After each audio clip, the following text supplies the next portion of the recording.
want to talk about me as an addict and having an addict personality and what it's kind of like being Eric with the addict part.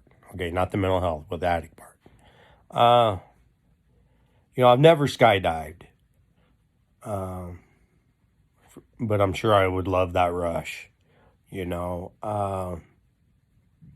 for me, addiction though is kind of like this. Okay, it's kind of this is how I would explain it to somebody. Now, I've never done this, but this is I can only imagine the rush. Okay, we're talking about the rush now. Okay, because there's got to be. I'm addicted. I've been addicted to everything. It seems like my whole life. Okay, and there's always a rush. Okay, so bigger and better and whatever. And so this is what I want to say is just imagine you're a skydiver. Okay, and the pilot takes you up to where he takes you, and you throw the chute out and then dive out after it, and you land just fine, and you got an amazing rush. Okay, you did it. Wow, boom! You could have died. That would be a good rush. Okay, something you're going to want to do again. Okay, but after time, all those dopamines and adrenalines, doing it at that height is just so easy. It's commonplace. So you ask the pilot to take it down a bit, make the risk a little higher, a little more risk of getting hurt. Okay, and you get that figured out. But pretty soon you get the plane down so low that it would be physically impossible, no matter how good you were, to get the chute on and land without being hurt.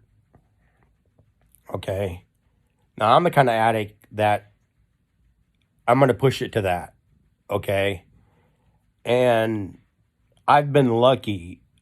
I've hit the ground a few times and lived. And sometimes I like the sting, so I'll have the plane go up a little bit and continue on, just with the sting, or maybe the sting hurts too much and have the plane go up quite a bit more and just, do that. But yeah, that's kind of.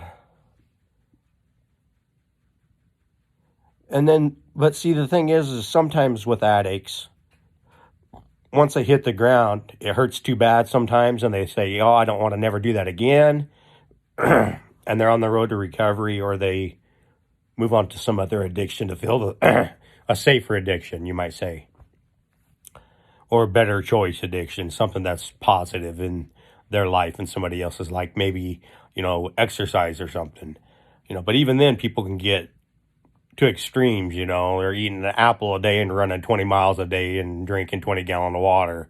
You ain't going to be very healthy, no matter what. Humans ain't meant for that.